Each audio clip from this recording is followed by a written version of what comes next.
בבל, שם ישבנו גם בכינו בזוכרנו את ציון, על ערבים בתוכה תלינו כנורותינו, כי שם שלונו שובנו דברי שיר ותוללנו שמחה. שיר לנו משיר ציון, איך נשיר את שיר השם על אדמת נך. Birshut Moray Verabotai, avec la permission d'Hachem, je vous souhaite à vous tous une bonne année. Shana Tova, Tekatebo, Vetechatemo, Lechaim, Tovim Shalom. Voilà, ça fait déjà un an, depuis l'année dernière, jusqu'à cette année. Un an s'est écroulé, et Baruch Hashem, on est toujours là. Donc ce soir, pendant la fête de Rosh Hashanah, on dit Shehyanu v'kimanu v'gi'anu lazman hazeh. Et aussi, à Kippour, on va faire la bracha de Shehyanu v'kimanu v'gi'anu lazman hazeh. C'est une bracha qu'on fait pour quelque chose de nouveau, pour une bonne nouvelle. Quelqu'un qui achète par exemple un beau costume, pour la première fois qu'il le porte, il fait cette bénédiction de Shehyanu v'kimanu v'gi'anu. On remercie Hachem qui nous a donné la vie jusqu'à aujourd'hui que je porte cette chose, ce costume qui est nouveau. Lorsque un homme se marie, alors aussi il remercie Akadosh Baruch Hu pour ce beau mariage, pour cette femme que Hachem lui a apportée.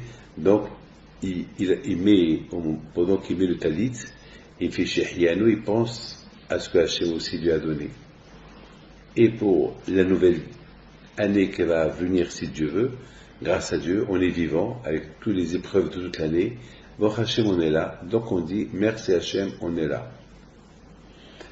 Donc mes amis, il faut savoir que cette fête-là de Rosh Hashanah et Kippour, c'est deux fêtes. C'est deux fêtes que ça demande beaucoup de préparation pour les faire, pour les sentir. Parce que n'oubliez pas que pendant le mois d'Elul, ce mois d'Elul, chaque jour d'Elul, c'est un jour qui nous avance vers le jour du jugement. Parce qu'on ne sait pas. On ne sait pas ce qui va se passer. Vous savez, lorsque on sait, on a fait une faute, on est jugé, au moins le juge, il tranche, il dit voilà, ta punition c'est ça. 2 ans de prison, ou bien tu payes une amende, on sait. On sait qu'il y a une punition qui va se passer. Mais la justice de là-haut, on ne le sait pas. On est jugé pendant Rosh Hashanah et Kippour, mais on ne sait pas. Qu'est-ce qu'on a été jugé? Est-ce qu'on a été coupable? Est-ce qu'on a été acquitté? Est-ce qu'on va passer une bonne année? Est-ce que non, Hashu Shalom? Est-ce qu'on va être riche ou pauvre? On va être malade, en bonne santé? On va avoir des enfants? On va perdre des enfants? Que Dieu préserve? On va, je sais pas ce qui va se passer. Moi, je connais pas. Donc, c'est un doute. Donc, c'est un grand problème. Au moins, il n'y a pas pire que le doute. Il n'y a pas plus grave que le doute.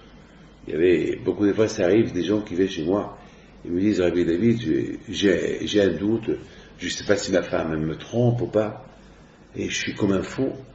Bon, bien sûr, je le soulage. Ah, parce que monsieur, sa femme, elle est mignonne, et parce que tout le monde la regarde, bon, je prends la femme de côté, je dis, madame, essaye de ne pas trop provoquer les hommes pour ne pas qu'on te regarde trop devant ton mari. Bon, j'essaie de soulager le mari. Bon, après, il part avec un sourire, il est soulagé que, bon, sa femme, elle est bien avec lui. Elle va être avec le bon Dieu. On ne sait pas. On sait une chose, qu'on a été un peu pas bien pendant toute l'année.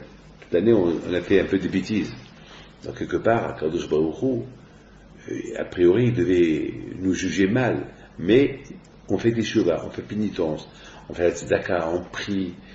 Et Baruch Hashem, grâce à Dieu, Kadosh Baruch Hu, on sait qu'il est miséricorde. Mais, jusqu'à où il a été miséricorde? D'accord. Peut-être, il ne va pas le punir à 100%, à 10% peut-être. Et c'est quoi ces 10%? On ne sait pas. Est-ce que 10%? Est-ce que 50%? Est-ce qu'il n'y a rien? Est-ce que ça va être vraiment une super bonne année à 100%? On ne sait pas. On ne sait pas. Alors qu'est-ce qu'on fait lorsqu'on ne sait pas? Qu'est-ce qu'on fait lorsqu'on ne sait pas?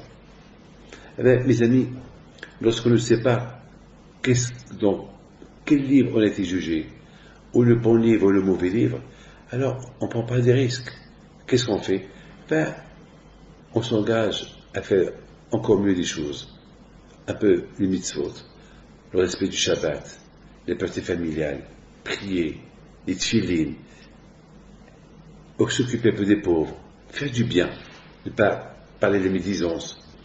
C'est tout, parce qu'on ne sait pas ce qu'on a été accusé. Est-ce qu'on a été accusé? Est-ce qu'on a été acquitté? On ne le sait pas. Je vous pose une question. Quelqu'un qui gagne au loto, et pour aller encaisser son loto, il faut qu'il prenne l'avion pour aller à une telle destination. Mais pour faire ça, il faut qu'il prenne ou le TGV, ou le train, ou l'avion. Mais il ne connaît pas l'heure. Il ne sait pas l'heure. Ou il ne sait pas s'il y a un avion ou il n'y a pas d'avion. Qu'est-ce qu'il fait? Il va rester chez lui, en train d'attendre qu'on lui confirme s'il y a un avion? Non. Il va aller à la gare. Il va aller à l'aéroport. Il va se renseigner. Et vous lui dire, peut-être aujourd'hui, il va avoir un vol. Mais à quelle heure? On ne sait pas. Qu'est-ce qu'il va faire? Il va rentrer chez lui? Non. Il va rester à l'aéroport toute la journée. Il va attendre cet avion qu'il arrive. Parce que il va pas prendre le risque de rentrer chez lui. Il rentre chez lui. Le temps qu'il retourne, on va dire, ça, l'avion, il a atterri, il a redécollé. Non. Donc, mes amis, lorsqu'on a un doute, qu'est-ce qu'on fait? On ne prend pas de risque. Lorsqu'on a un doute, on essaie par tous les moyens d'éclaircir le doute. Lorsqu'on sait que si on a été coupable dans le jugement avec Dieu la veille de Rosh Hashanah, on sait parce qu'on a été coupable, pas des bêtises qu'on a fait. Alors, qu'est-ce qu'on fait? On les répare. On les répare. On sait très bien, chacun il sait les fautes qu'il a fait.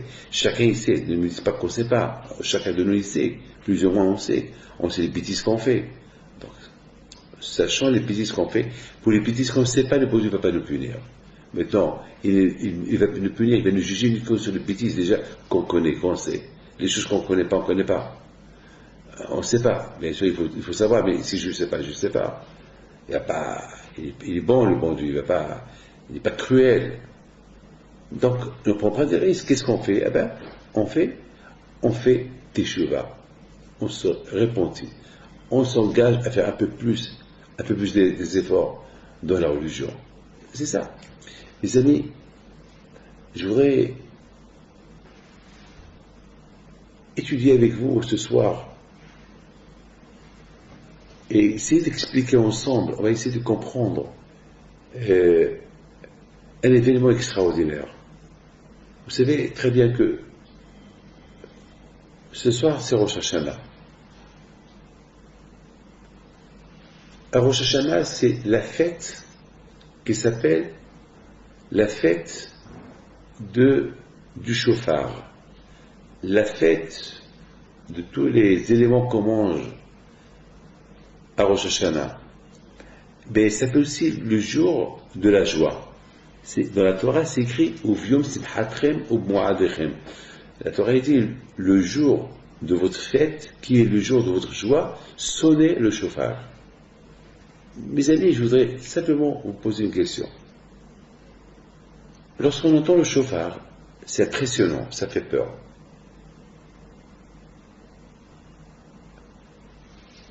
Souvent, j'ai vu des gens, je les ai vus, des femmes ou des hommes qui sont très en arrière, que vraiment ils font ni Shabbat, ni fête, ni rien du tout. Ils mangent du non-cachère. Bon, les pauvres, ils ne le savent pas. Et souvent, j'invite ces gens-là, je les ai invités dans les années précédentes, pour que je n'ai pas, même cette année, je n'ai invité quelques familles, et j'ai remarqué lorsqu'ils entendent le chauffard, ils pleurent. Ils pleurent, et je vois leur visage tendu. Ils pleurent. Alors, je me pose la question, qu'est-ce qui se passe pendant ces moments-là? Donc, ces moments-là, le shofar, c'est le tokéa qui le sonne, c'est le rabbin qui le sonne. Mais d'après nos sages, c'est Hachem qui sonne le shofar. C'est Hachem lui-même qui sonne le shofar. D'ailleurs, lorsqu'on fait la prière pour le shofar, le rabbin dit, les shmoa, il fait la prière pour que tous on soit quittés pour entendre le shofar. C'est pas je fais la prière parce que je fais le shofar, je sens le shofar. Non, entendre. La mitzvah, c'est d'entendre, pas sonner. Alors qui sonne? Qui sonne? Ben, c'est Dieu qui sonne. Alors c'est la raison pourquoi il y a une différence entre c'est l'homme qui sonne et lorsque c'est Dieu qui sonne. En général, pendant l'année, lorsque quelqu'un sonne le shofar, ça ne dit pas grand-chose. Mais à Rosh Hashanah, lorsqu'on sonne le shofar, les gens pleurent, on est tendu, on pense, on fait une pénitence, on a de la peine, on prie. Comme qui dit Rabbi Abraham Malach, un grand tzaddik, qui était le fils du mari de Mezrich, il dit pendant qu'on entend le shofar, on doit avoir honte. À quoi on doit penser pendant qu'on entend le shofar? On doit penser à la honte. Et il apporte un pasuk, il y a un pasuk qui dit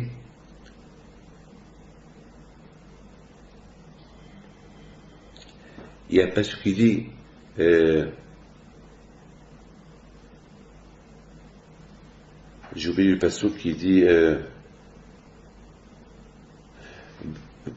Bahatzotzrot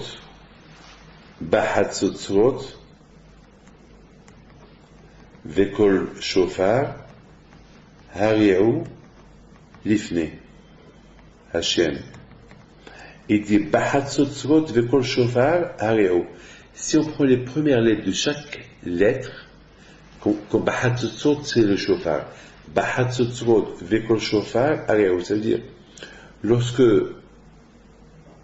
on prend la trompette, on sonne pour qu'il y ait le bruit du shofar qui sort. Si on prend les premières lettres de Bahatzotzrot Vekol Shofar Hariaou, c'est Rachetevot Boucha, la honte. Ça veut dire que pendant qu'on entend la voix, le son du shofar, on doit sentir une honte. Une honte. Quelle honte? Étant donné que Hachem, c'est lui qui sonne le shofar, et lorsqu'il sonne le shofar, c'est chacun, on est impressionné. Comme je vous ai expliqué, je l'ai vu des gens qui pleurent. Tout le monde est tendu. Parce que c'est pas un homme qui sonne le shofar, c'est Dieu qui sonne le shofar. Et pendant que lui il sonne le shofar, c'est pour le réveiller, comme il dit le Rambam. Le but du shofar, c'est Oro Ishini Mishenatrem. Et réveillez-vous de votre sommeil. C'est comme ça que le Rambam explique. Le Rambam explique que la raison du shofar, il y a un remez. Il y a quelque chose. Le shofar, c'est pas que c'est une mitzvah de raït, c'est une mitzvah de prendre le shofar et le sonner. Non. Le shofar, il réveille. Il y a un remez de réveillez-vous de votre sommeil. Ça veut dire, ça suffit de bafouiller la Torah, de bafouiller les mitzvot. Arrêtez de s'endormir. Il faut qu'on se réveille, il faut se rapprocher de la Kadosh Baruch Hu. Il faut faire une pénitence. Allez. Il faut se réveiller, il faut qu'on se réveille. Ça suffit que toujours on fait la religion avec lorsqu'on a des problèmes. On s'approche à Dieu lorsqu'on a des problèmes.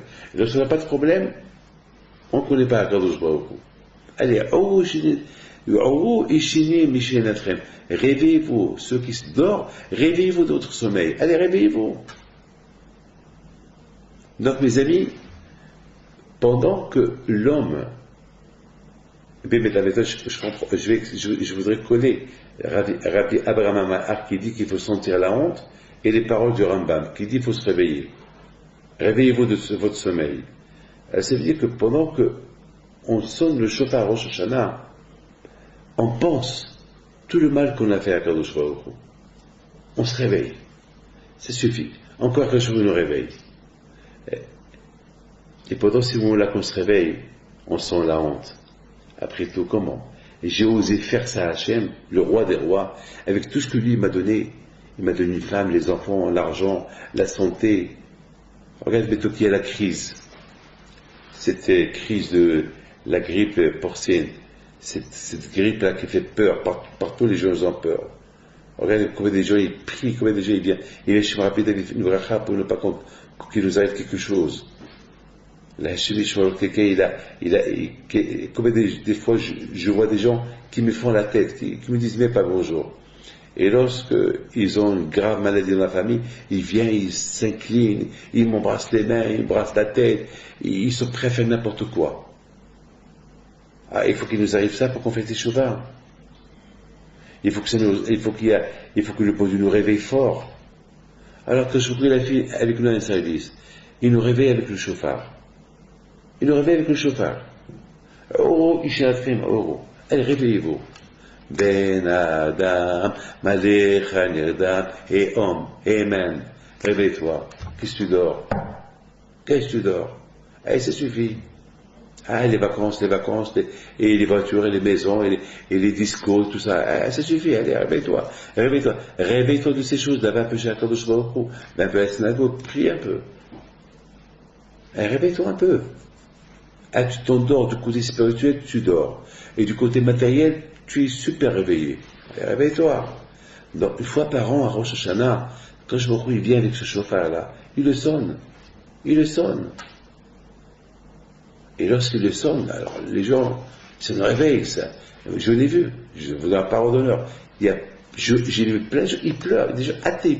Ça ne peut que venir de la Kadosh Baruch Hu, parce que si c'était vraiment le son du Hazan qu'on entend, on ne va pas faire Teshuvah, mais parce que c'est le son de la Kadosh Baruch Hu qu'on entend, c'est ça qui fait un impact sur nous.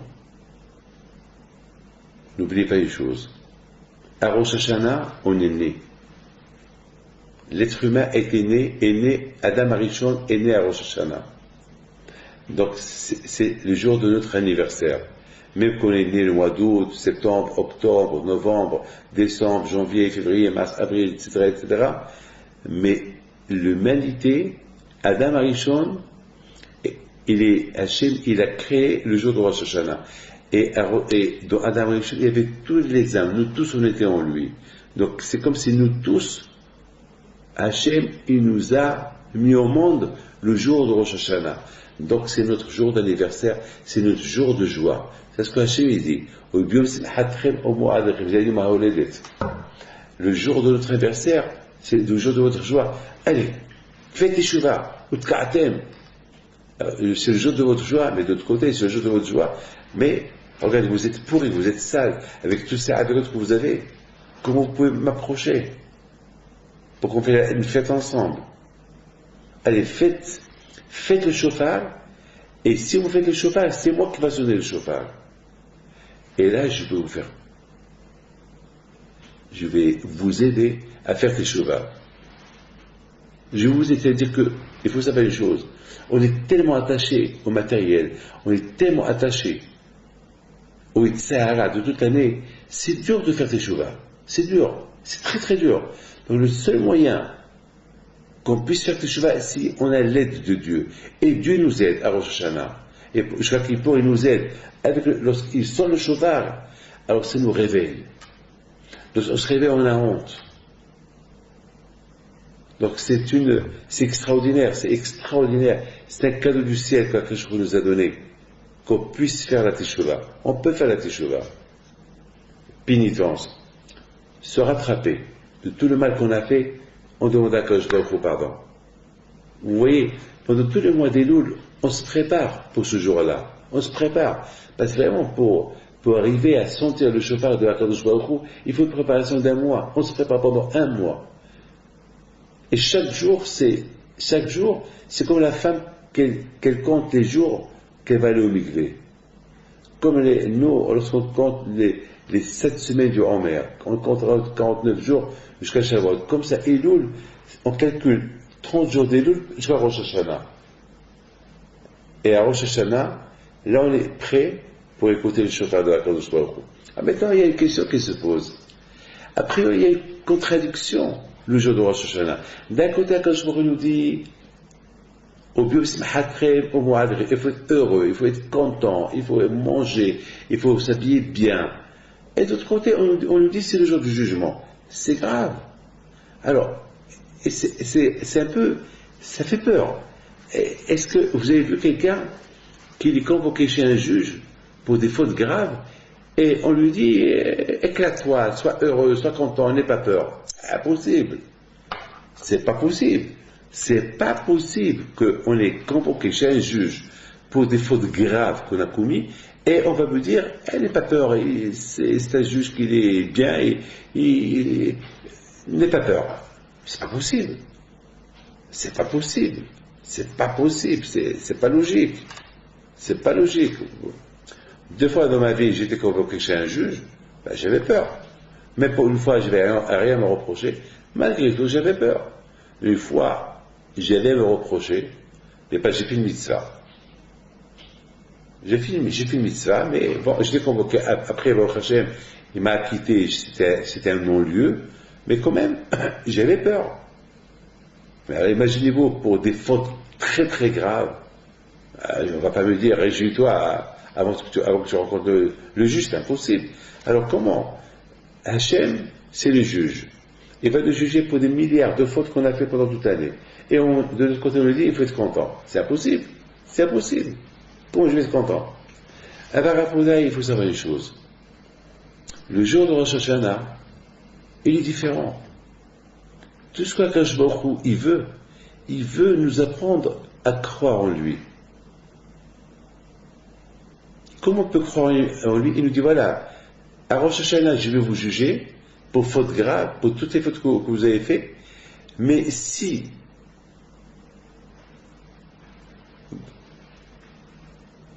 vous recevez cette fête avec joie, et vous allez me couronner sur vous comme roi, et vous allez me demander que je me souviens des patriarches, le mérite des patriarches, et vous allez sonner le chauffard devant moi, eh bien je vous pardonne. C'est grave, c'est super. Ça veut dire, vous vous rendez compte, avec toutes les fautes qu'on a fait, on peut se racheter avec des choses très simples. Très très simples. C'est impossible d'imaginer ça. Mais c'est ça l'Emouna. L'Emouna, il faut croire que c'est Hachem qui a dit ça, et c'est Hachem qui a dit c'est que Hachem ne rigole pas. Il faut avoir l'Emouna quand je vois au bout. C'est tout. Imaginez-vous qu'un juge, je suis convoqué pour faute grave, et que le juge me dit, réjouis-toi, n'aie pas peur. De l'autre côté, tous mes copains me disent, mais David, t'es fou, mais c'est grave ce que tu as fait, mais c'est grave, ce juge se moque de toi. Et s'il va te tuer, ce juge-là, c'est pas possible.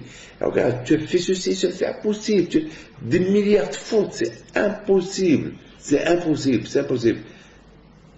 Et j'appelle le juge, dis-moi, monsieur le juge, n'aie pas peur, réjouis-toi, sois content, je vais t'acquitter. Ben, mes amis, il faut savoir une chose. Lorsque je fais ma foi en Dieu, avec toutes les fautes que j'ai fait toute la nuit par rapport à lui, et lui-même il écrit dans la Torah, réjouis-toi le jour de ta fête,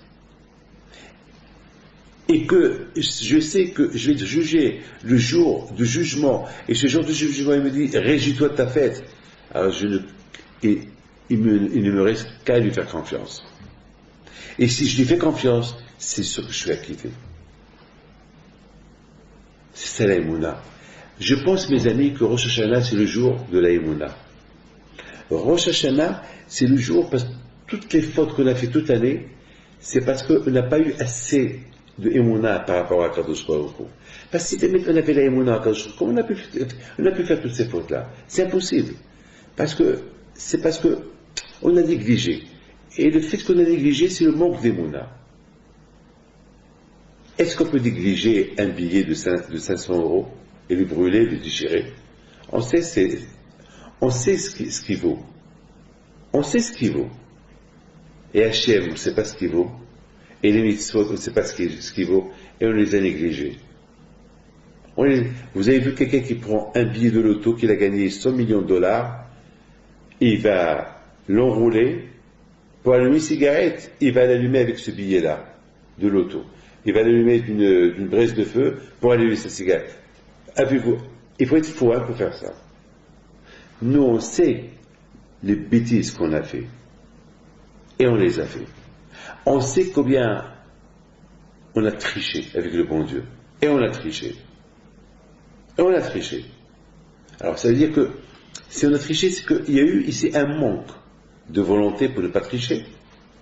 Il y a eu ici un manque de émouna par rapport à Hachem qui nous a dit de ne pas faire ces bêtises-là que nous on a fait.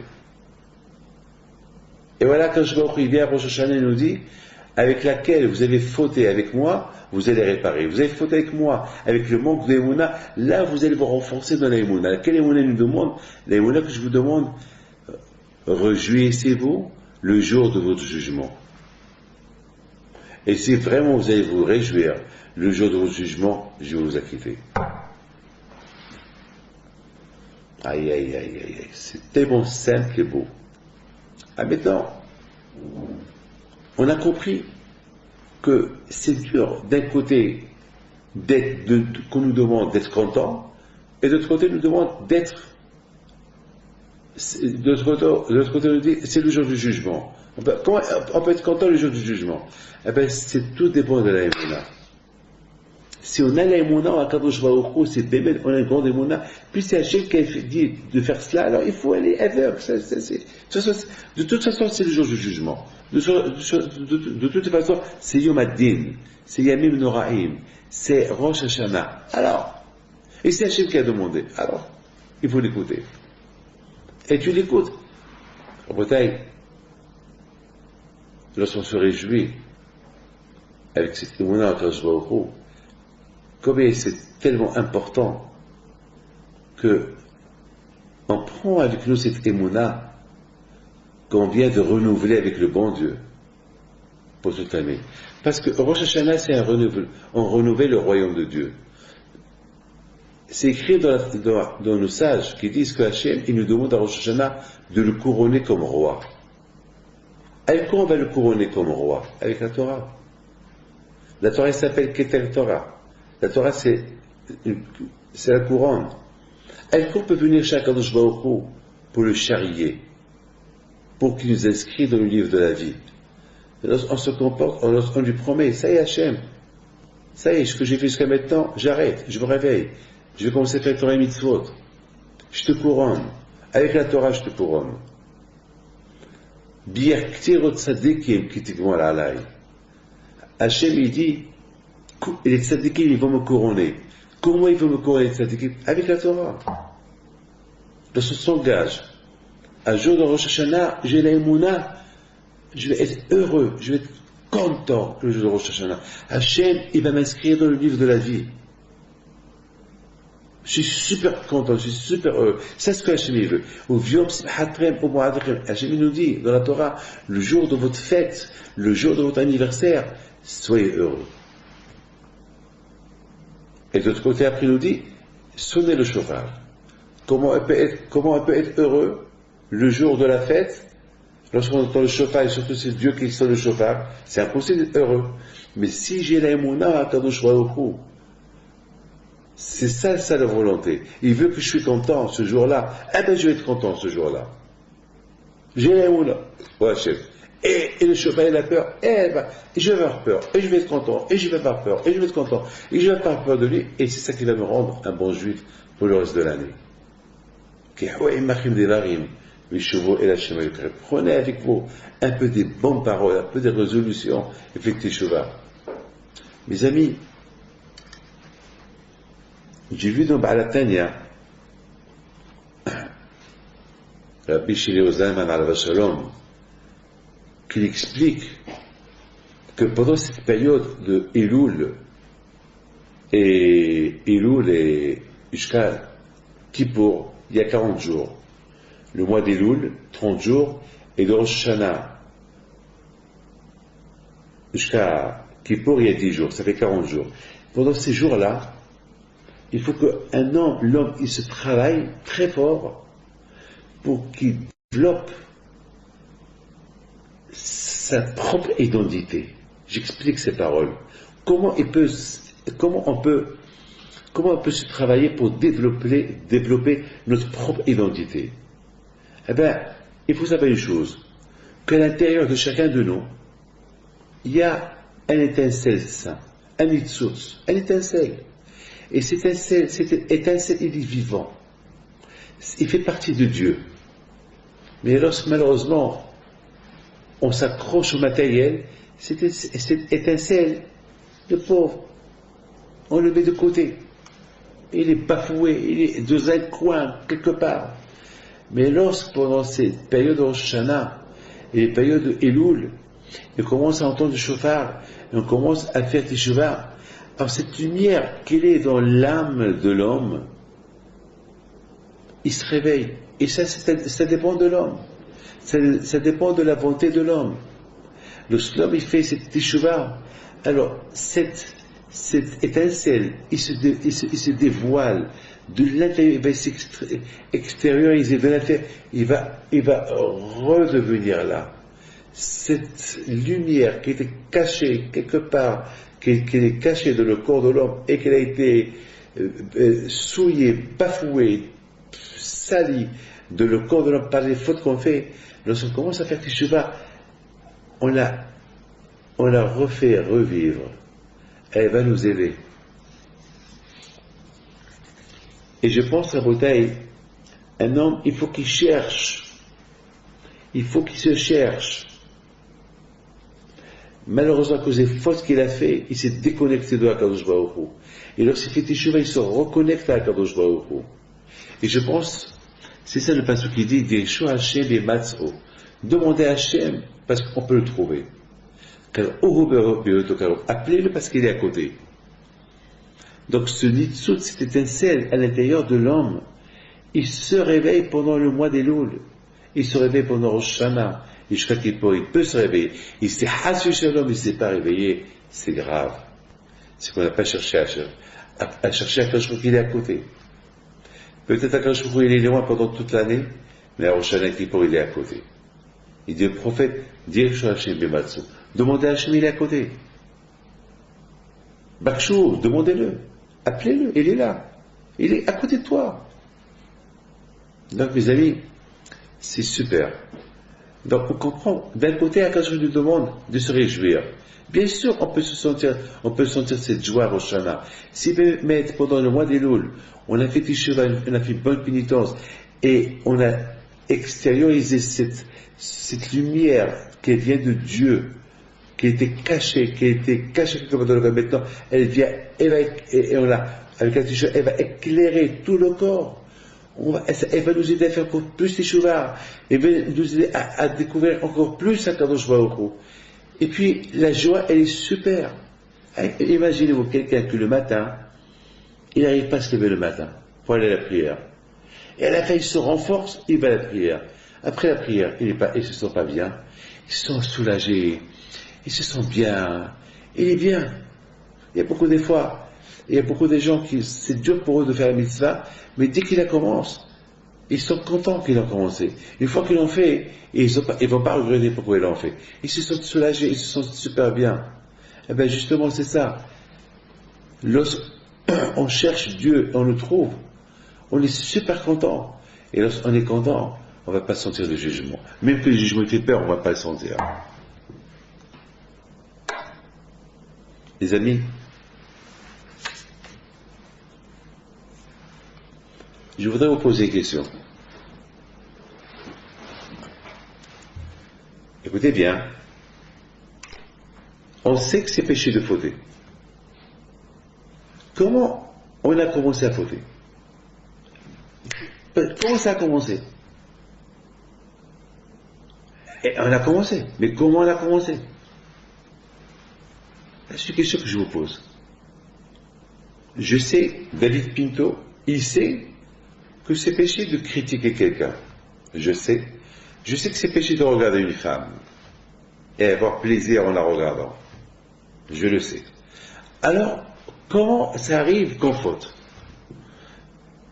On sait que le matin, il faut se lever, prier à Dieu. Et parfois on ne se lève pas. Et parfois on ne prie pas. Et on sait qu'on a fait une faute. Comment ça a commencé? Comment, David, tu sais que tu ne peux pas. Comment je suis arrivé à faire cette faute? Bon, bien sûr, les tzadikim, il y a aussi des tzadikim qui ont fauté dans leur vie. Eux aussi, il y a eu un début. Comment ils ont commencé cette faute? Un cancer, que Dieu vous en préserve. Il ne tombe pas comme ça, comme un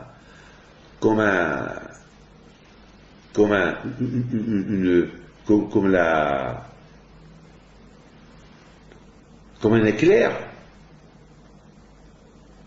L'éclair. Pour qu'il y ait des éclairs, il y a des nuages, il y a une préparation. Après, tu as l'éclair. Là aussi, comment on a commencé à fauter? La faute. On sait que c'est péché de fauter. Mais comment on a commencé? Il y a eu un début. Vous savez, comme je viens de vous dire, un homme, au départ, ça commence un cancer, commence avec un petit grain de beauté. Et après, si on ne s'occupe pas de ce grain-là, il va se propager de tout le corps et presque trop tard. C'est toujours, vous savez, toujours il y a un début. Lorsqu'il y a une inondation dans une maison, ça a commencé avec une petite fuite d'eau, toute petite fuite d'eau, toute petite fuite. De cette fuite-là, boum, toute la maison essaie à refaire. Alors comment on a commencé la faute? Eh bien, écoutez mes enfants, la faute, il faut savoir que la faute, elle commence. Le tsara, le Satan, il ne va pas venir chez moi me dire faute. Il sait que je ne vais pas fauter. Le Satan va me dire regarde une femme. Il sait que je ne vais pas regarder une femme. Le Satan va me dire ne fais pas la prière. Il sait bien que je ne vais pas l'écouter. Alors comment ça commence? Eh bien, écoutez, le Satan il n'est pas bête. Le tsara, le mauvais penchant, il n'est pas bête. Il n'est pas bête. Il est très intelligent. Il embrouille la personne. Il embrouille par des choses qui sont permises au départ. Prenons l'exemple de Hava. Hava, c'était la première femme qu'elle a fauté. Comment elle a fauté? Elle sait que c'est interdit. Elle sait que Dieu lui a dit, le jour que tu manges le fruit de cet arbre, tu meurs. Comment elle est arrivée à manger de cet arbre? Vous savez comment elle a commencé à manger? C'est parce que le serpent, il a commencé à discuter avec elle sur quelque chose qui est interdit. Est-ce qu'on discute sur quelque chose qui est interdit? Prenez exemple le cochon. Le cochon, je n'ai pas le droit de le manger. Je n'ai pas le droit de le manger. Est-ce que je vais appeler un non-juif qu'il a le droit de manger le cochon, que lui il le mange, et je commence à discuter avec lui, dis-moi, Pierre, donne-moi un peu, explique-moi comment c'est le goût du cochon. Il va me dire, il est bon. Je sais qu'il est bon. Même le Rambam, il dit qu'il est bon. Je sais qu'il est bon. Justement, dis-moi un peu comment c'est. Essaye de me donner un peu le goût du cochon sans que je le goûte. Il va me dire, le cochon, c'est le cochon, et c'est le cochon. Voilà. Et il y a beaucoup de... Il commence à me donner des recettes, et voilà, on peut le cuisiner comme ça, et c'est super bon. Après, il va me dire, maintenant que je t'ai décrit le cochon, et pourquoi tu ne le goûtes pas? Ah non, c'est péché. Je lui dis, ah non, c'est péché. Mais tu sais, c'est bon, hein? Mais je vais te montrer un morceau de jambon, il va me dire. Non, Pierre, je t'en prie, n'importe quoi, non, je ne veux pas le voir. Mais c'est pas grave, tu vas le voir. Il va m'apporter un bon morceau de jambon. Très bon. Il va me dire, alors monsieur le rabbin, et voilà, il est là. Et je vais le regarder. Il va me dire, mais c'est pas mieux que la charcuterie cachère, hein, même c'est plus bon. Je vais commencer à voir. Et je vais commencer à avoir envie. Et je vais le manger. C'est comme ça que ça commence. Le Tsehara, lorsqu'il vient chez vous, il commence à vous dire, à parler de la synagogue. Repose-toi. Est-ce qu'il y a une discussion à discuter pour la synagogue? Je l'écoute pas. Même si vous dites, repose encore 5 minutes. Mais c'est péché, le bon Dieu m'attend à la synagogue. Ben, c'est comme ça que commence le Tzara. Au départ, il me dit, hey David, je sais que c'est l'heure de la synagogue, mais c'est pas grave, tu peux encore dormir 5 minutes, ou 10 minutes. Après 10 minutes, tu vas me dire, c'est pas grave, tu te creves et tu es fatigué, tu n'as pas dormi hier soir, tu as dormi très tard hier soir, c'est pas grave, tu peux encore dormir un peu. Allez, il fait froid dehors. Et il va commencer à souffler sur moi, je commence à sortir le froid, après, même moi, je commence à dire, bon, c'est pas grave, je peux dormir, et puis je vais m'endormir, jusqu'à 10 heures, j'ai raté la prière, j'ai tout raté. Il y a des choses qu'il n'y a pas de discuter, il n'y a pas de compromis sur certaines choses, il n'y a pas de discussion. Hava, tu sais que cet arbre, ce fruit, il est interdit. Qu'est-ce que tu discutes avec le serpent, si c'est permis ou c'est pas permis? Tu sais que c'est péché. Il n'y a pas de discuter. Alors, tu as commencé à discuter avec le Nahash, et toi, tu maintiens, elle maintient l'interdiction de manger les fruits, et le Nahash et le serpent, il commence à lui donner envie de le manger. Après, il la pousse vers l'arbre, elle touche l'arbre, elle ne meurt pas.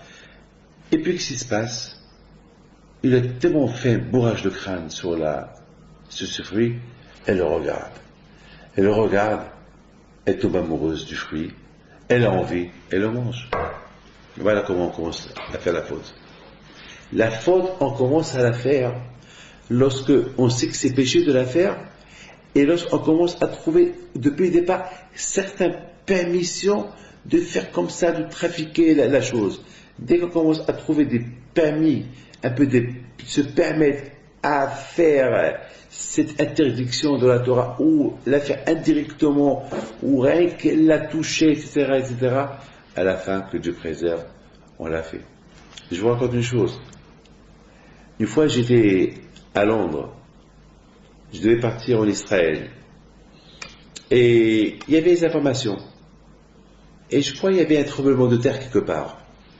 Il y avait un grand tremblement, je ne sais pas si c'est le tsunami, je ne sais pas quoi. Il y avait un grand tremblement de terre, il y avait des milliers de personnes qui sont mortes. Et puis je voyais, il y avait la télévision.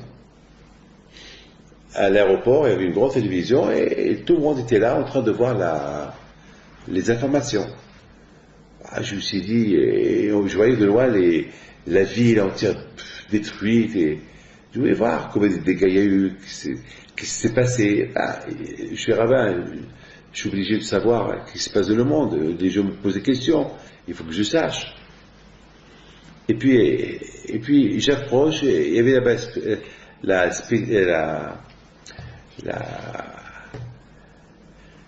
la femme qui présentait les informations,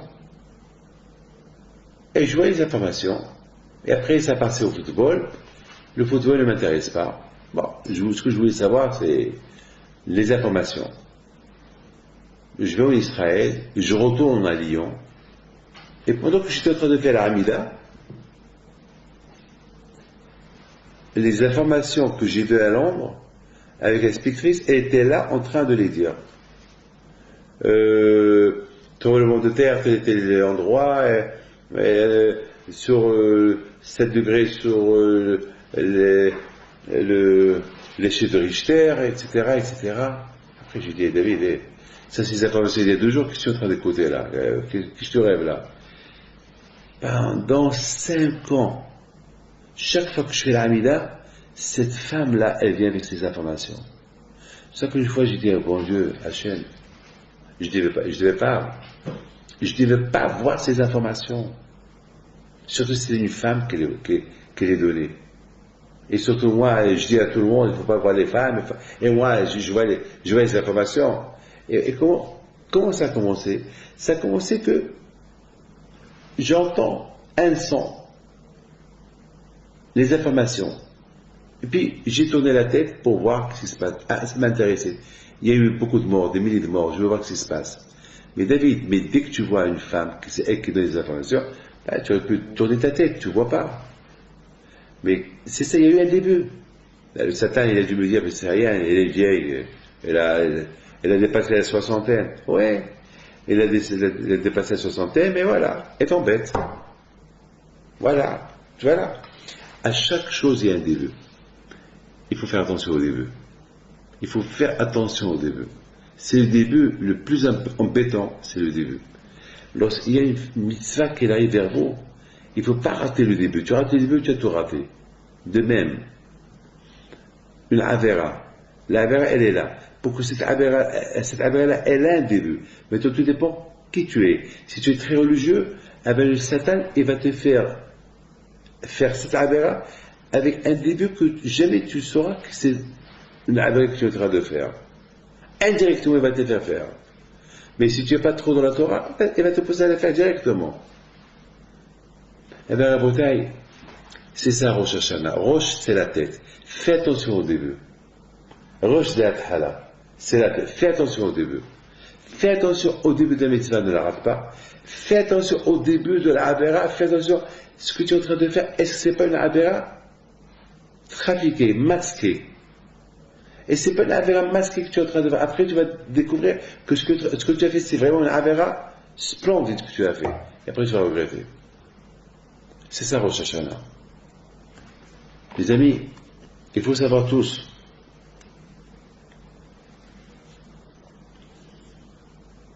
que chacun de nous... Ah oui, je voudrais simplement vous dire quelque chose, avant que j'oublie. Il y avait une femme qui était à la Ilula de Rabbi Pinto, il y a 2 semaines à Essaouira, et pendant que je recevais les gens, cette femme, elle est venue. Une femme qui était, dès qu'elle est rentrée, me dit, Rabbi David, je suis venu cette année pour dire merci à Kadosh Baruch Hu et merci au Tzaddik. Et je lui dis, pourquoi? Elle me dit, il y a 2 ans, j'étais là, j'étais paralysé, je suis venu sur ma chaise roulante, on m'a fait rentrer au mausolée, toutes les femmes, ils ont prié pour moi, et toutes les femmes m'ont souhaité que je viendrais un jour sans la chaise roulante. Et grâce à Dieu, je suis rentré chez moi, après quelques temps, et j'allumais toujours les veilleuses de Rabbi Pinto, lorsque chaque fois je priais, Rabbi, et un jour j'ai dit à Rabbi Pinto, j'ai plus de veilleuses à allumer. Toutes les bougies que j'avais, que j'ai ramenées d'Essaouira, je les ai épuisées maintenant, aide-moi. Le lendemain, elle a commencé à marcher. Elle a commencé à marcher. Cette tzaddikim-là, comme Rabbi Pinto alav shalom, qu'il est mort il y a plus de 170 ans, et qui continue à faire merveille de l'autre monde, lorsqu'on l'évoque, il écoute la prière, il devient un bon avocat. Qu'est-ce qu'il a fait dans sa vie pour qu'il soit proche d'Hachem? Pour tout ce qu'il dit, à quel jour il écoute. Qu'est-ce qu'il a fait dans sa vie? Eh bien, parce que toujours, lorsqu'il a fait les mitzvot, il a commencé la mitzvah du début jusqu'à la fin. Et lorsqu'il y avait une avera, il faisait toujours attention au départ de la avera. Il savait qu'est-ce qui est mitzvah, il savait où est la avera masquée. Comme par exemple, Hava et qui discutent sur un arbre qui est interdit. Mais qu'est-ce que tu es en train de discuter avec le nahash, avec le serpent, sur quelque chose que de toute façon tu n'as pas le droit de manger? Qu'est-ce que tu discutes? C'est comme moi avec Pinto, si je discute avec Pierre, on discute ensemble, dis-moi le goût. Mais qu'est-ce que tu discutes? Tu sais que tu vas gagner quoi si il te décrit comment est le goût? Tu vas gagner quoi? De toute façon, tu ne vas pas manger. Alors, c'est pas bien de discuter. Le contraire, le fait que tu discutes le goût, et après, le fait qu'il va te décrire, après, il va t'apporter un jambon. Il va te dire, bon, allez, puisque je t'ai décrit, allez, goûte-le. Parce que toi-même, tu vas te dire, goûte-le. Et que tu préserves. L'homme, il risque de le goûter. Une fois, j'avais des ouvriers à la maison. On avait fait la peinture. Et le frigidaire, on avait fait les achats. Et j'avais faim. Je vais au frigidaire. Je trouve là-bas des légumes. J'ai pris des fruits, des légumes, j'ai pris un peu. Et après, je vois de la charcuterie. Je prends de la charcuterie et je la mets dans ma bouche. Et je commence à la mâcher. Et c'était bon. Après, j'ai dit, mais c'est trop bon pour que ce soit cachère. C'est trop bon. J'ai pas avalé. Je suis reparti au frigidaire, j'ouvre le frigidaire, et je trouve que c'était un paquet de charcuterie, mais alors je l'ai pris dans mes mains, et je vois que c'était un paquet de Leader Price, un paquet de charcuterie, pas cachère. Vite, je suis parti, j'ai craché cette viande-là de ma bouche. Et pendant un mois, j'ai pas touché à la viande. Et chaque fois que je pensais à la viande, j'allais vomir. Alors, qu'est-ce qui s'est passé? Bon, grâce à lui, j'ai pas avalé, mais c'était bon. J'ai pas avalé, mais c'était bon. Le goût était bon, mais j'ai pas avalé. Alors, comment le bon Dieu? Parce que c'était des ouvriers qui travaillaient chez moi et ils ont acheté, ils se sont fait des sandwichs de Leader Price et ils ont laissé la charcuterie eux ils sont partis, ils ont laissé la charcuterie dans mon frigidaire et moi j'ai cru que c'est ma femme qui a tout acheté. Bon, après j'ai aucun à manger, j'ai tout pris, j'ai tout lavé, j'ai tout jeté, mais pourquoi le bon Dieu m'a fait ce coup? Eh bien, la réponse elle est simple. Tout ce qui est pas caché, il est bon. Quand ma chez est caché, quand ma chez est le caché au time, tout ce qui n'est pas caché, il est bon. Le tsar est très fort. Le tsar, il t'apporte les goûts, des bons goûts, de tout ce qui n'est pas caché. Mais il sait comment. Il ne va pas te dire, mange-le. Mais j'ai fait une bêtise. Sachant qu'il y avait des ouvriers chez moi à la maison, je devais voir, je devais vérifier ce paquet-là, c'est quoi. Bon, j'ai cru que c'est ma femme, mais il fallait faire attention. Alors le Satan, il a voulu en profiter, il a voulu que j'avale. Mais j'aurais pas fait de faute si j'aurais avalé. Mais quand même, pourquoi avaler avant l'effet de Kippour, avant l'effet de Rosh Hashanah? Mes amis, il faut beaucoup faire attention au début de la chose. Lorsqu'on fait attention au début de la chose, on ne fait pas la chose. Si la chose elle est bonne, on va bien la faire depuis le début. Si elle n'est pas bonne, il faut bien faire attention comment elle est représentée, cette action-là. C'est quelque chose qui est interdit, c'est même pas la peine d'en discuter. Et c'est malheureusement la plupart des fautes qu'on fait pendant toute l'année jusqu'à Rosh Hashanah, c'est parce qu'on ne fait pas attention.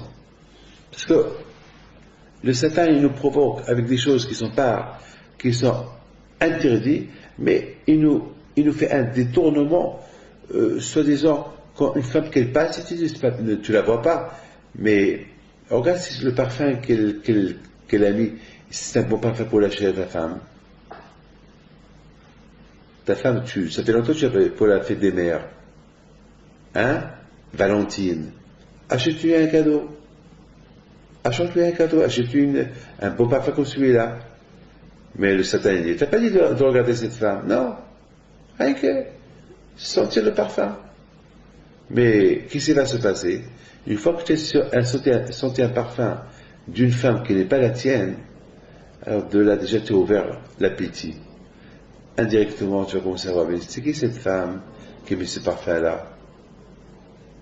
Et une fois que tu la vois, et il se peut qu'elle est belle, et tu vas avoir des envies que Dieu préserve.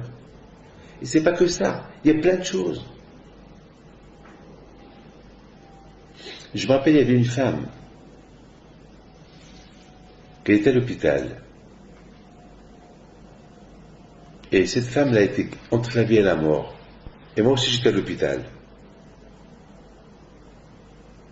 Et on m'a dit si je pouvais venir à la Binière. J'ai été à la Binière, était vraiment dans un coma profond. C'est passé à Lyon. Dans un coma très très très profond. Et ils n'ont pas donné grand-chose à vivre. Et puis, son frère, il vient encore chez moi dans ma chambre, Abid David des prières pour elle. Et puis, je lui dis, tu sais quoi? J'avais une bouteille d'eau à côté de moi. Je lui dis, tiens, prends cette bouteille, donne-lui. Mais moi, j'avais oublié qu'il était dans le coma. Une femme qui est dans le coma, tu n'as pas le droit de lui donner à boire. elle peut s'étouffer, elle peut mourir. Le frère, il prend la bouteille, et il va, il rentre dans la chambre, et il fait là-bas l'infirmière. Il voit comment le frère, il ouvre la bouche, alors que sa sœur était branchée avec tous les fils, était branchée avec tous les fils de le cœur, le cerveau.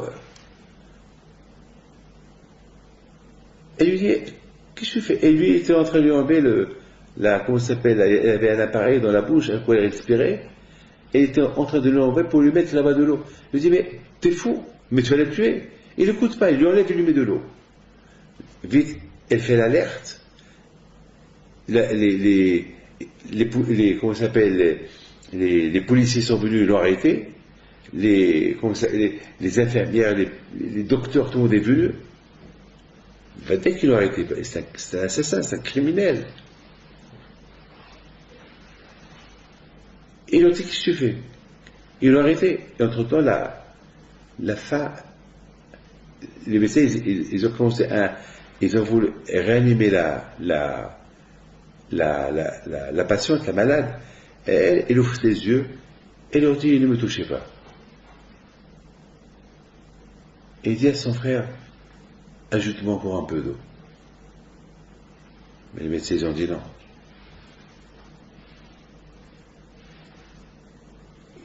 Ils sont restés bêtes. Ils n'ont rien compris. Ils ont dit, mais qu'est-ce que tu as fait? Ils ont cru qu'il avait un médicament magique avec lequel on peut ressusciter les morts, on peut refaire vivre ceux qui sont dans le coma. Il a dit non, c'est une bouteille d'eau que Rabbi David Pinto m'a donnée pour que je donne à ma sœur. Et c'est ce que j'ai fait. Mais il a pris un gros risque, ce rabbin-là. Il est où? Il est à la chambre telle et telle. Ils sont venus chez moi. Je lui ai dit, mais je n'ai pas dit qu'il lui donne à boire. Je lui ai simplement dit un peu de cette eau qu'il met un peu sur le front, mais pas à boire. Bon, grâce à Dieu, elle n'est pas morte. La émouna, la foi. Cette femme, elle est en bonne santé, elle s'est mariée, elle a des enfants. La émouna. Ce monsieur-là, il partait avec une émouna. Il a réussi. Mais bien sûr, c'est pas à faire. C'est très dangereux.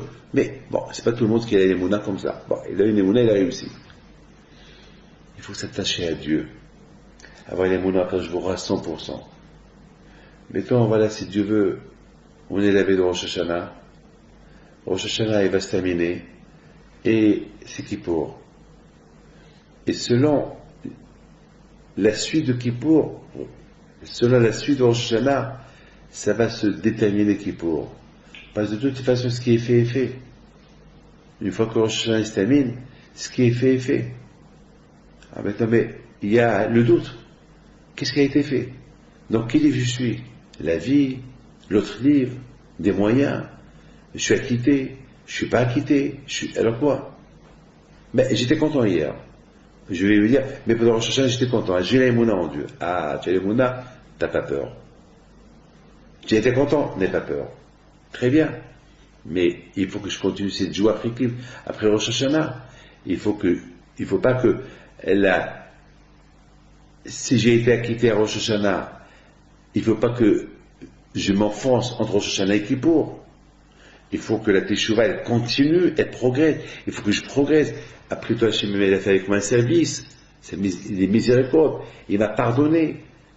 J'aurais pu être coupable. Et par rapport à l'aïmouna que j'ai en lui, j'ai été acquitté. Alors c'est pas fini encore. Il y a encore 10 jours qui restent. Il y a encore, entre Rosh Hashanah et Kippour, il y a 10 jours. Et après, ne joue pas avec le bon Dieu. Continue. On dit Ani l'Elodi Bedodili. Je suis pour Hachem et Hachem il est pour moi. Mais pourquoi Hachem soit pour toi? Il faut que toi tu fais le premier pas. Et pour que tu fais le premier pas, Ani l'Elodi Bedodili Rachetevot Elul. C'est-à-dire ces premiers pas, on les fait pendant le mois d'Elul. Pendant ces mois d'Elul là, on s'approche à Hachem. D'où dit c'est mon oncle, on appelle le bon Dieu oncle.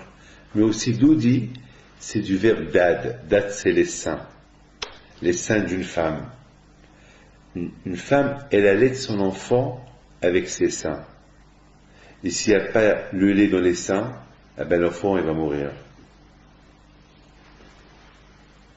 On demande à Akadosh Baruch Hu, Ani Lidodi. C'est comme ça, c'est ce que j'ai entendu une fois d'un arabe. Qui dit, Ani Lidodi, Hachem, je vais téter de tes seins. Je vais téter de toi. Je vais dépendre de toi. Comme c'est la mère qui donne la vie à son fils, on demande nous à Akadosh Baruch Hu, Hachem, on dépend de toi. Tu es notre père, tu es notre mère. Et j'ai ajouté une chose. Qu'est-ce qu'elle allait être la maman à l'enfant? Du lait. Et le lait, c'est halav. Halav, c'est le chiffre 40. Et 40, c'est la Torah. La Torah a été donnée après 40 jours. On demande à Akadosh Baruch Hu, Ani lidodi vidodili. Dans chaque lettre, il y a un yud. Ani, à la fin, il y a un yud.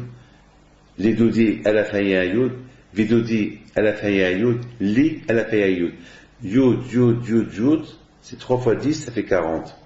Ça veut dire qu'on demande à Akadosh Baruch Hu, Hashem, je vais m'accrocher à toi, je vais être connecté à toi, je vais téter la Torah, cette Torah qui a été donnée après 40 jours au peuple juif. C'est un engagement qu'on s'engage pendant cette période de Elul jusqu'à Kippour. Il faut, pour qu'on soit acquitté, il faut vraiment qu'il y ait une ambition. Ça y est, je vais faire un trait, je vais faire un stop, je vais faire un stop pour le passé. Je vais rayer le passé. Je vais te mettre pour toi, Akadosh Baruch Hu. Et lorsqu'on se comporte de cette manière avec Akadosh Baruch Hu, alors Akadosh Baruch Hu, il est content. Alors, Vedodi, Akadosh Baruch Hu, il se met de notre côté. Et il nous assure, il nous garantit la vie et la bonne année. Mes amis, dans quelques jours, maintenant, c'est Kippour. Vous allez venir à Kippour avec quoi? Chez le bon Dieu. Vous allez vous habiller bien. Vous allez passer à la synagogue. Vous allez faire des dons, peut-être. Mais ce n'est pas les dons le plus important. Le plus important, êtes-vous propre ou pas? Êtes-vous en train de téter le lait de Dieu ou pas? Qui s'appelle Torah. Êtes-vous engagé à faire Shabbat, Tfilin, pensée familiale ou pas?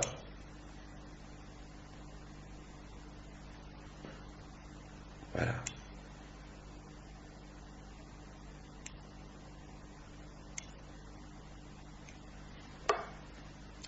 Avez-vous honte de tout ce qu'on a fait?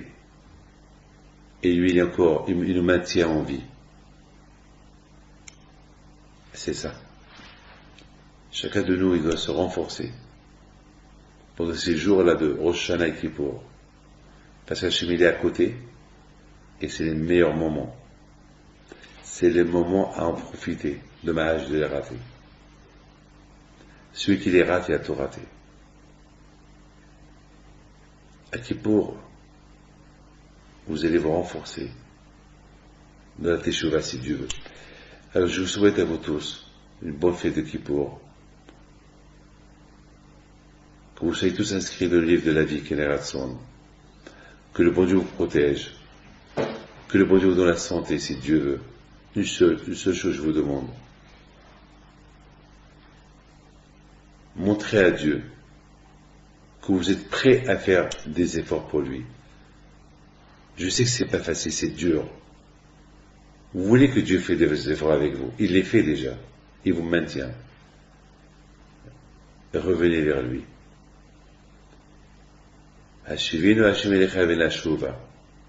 On demande à Kashru, ramène-nous vers toi. Mais Hachem veut nous ramener vers lui.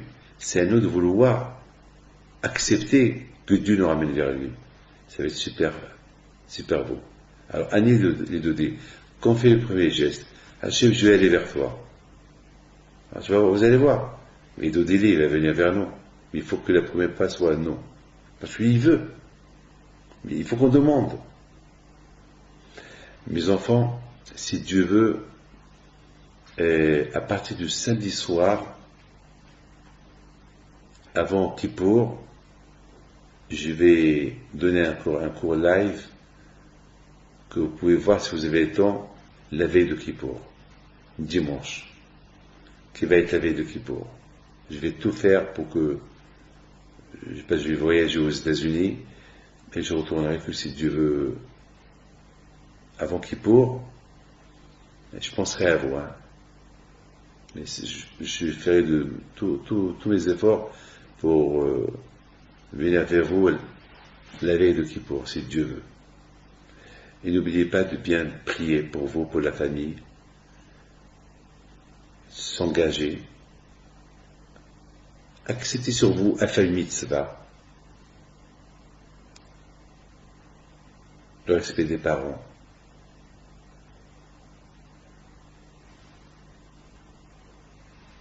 Et si Dieu veut, n'oubliez pas que la veille de Sha'an Araba, c'est le grand cours à Otsara Torah Sarcelles, de minuit à 2h du matin, et jusqu'à là, je vous souhaite Shana Tova, Mituka, une longue vie si Dieu veut, que Dieu vous protège, une bonne santé, Keneratson, et Bisrot Rabbi Himpi de soit avec vous, et n'oubliez pas de prier pour moi aussi. איך נשיר את שיר השם על אדמת נחל אם אשכחך ירושלים תשכח ימיני תדבק לשוני